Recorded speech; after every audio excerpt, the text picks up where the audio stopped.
In today's video, I'm going to teach you how to connect Typeform to ConvertKit with Zapier. In this walkthrough, we'll create a simple automation that takes every new Typeform entry and sends that person into ConvertKit automatically.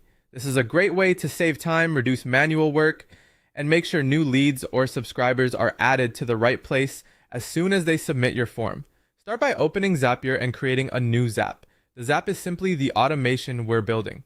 For the trigger app, choose Typeform, and then select the trigger event called New Entry. This tells Zapier to watch your Typeform account and wait for new form submissions. Once that's selected, connect your Typeform account to Zapier if you haven't already. After the account is connected, choose the specific form you want to use. Make sure you pick the correct form because this is the source of the data that will be sent into ConvertKit. After that, move on to the action step. For the action app, choose ConvertKit. Then select the action event.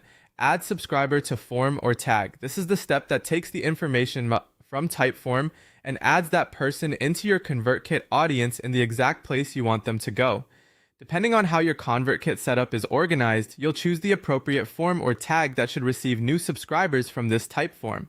Next, map the fields from Typeform to ConvertKit. This part is important because it tells Zapier which answers belong in which subscriber fields. For the email field, map the email answer from your Typeform. For first name, map the corresponding name field from the form. If you're collecting any additional information that should be stored in ConvertKit, map those values into the relevant custom fields.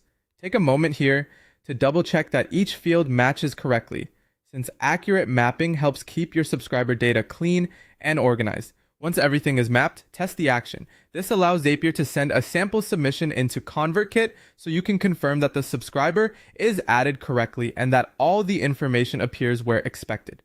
If something looks off, go back and review the field mapping before moving forward. When the test is successful, publish the Zap. From that point on, every new Typeform entry will automatically be sent to ConvertKit based on the setup you created. That's it. You now have a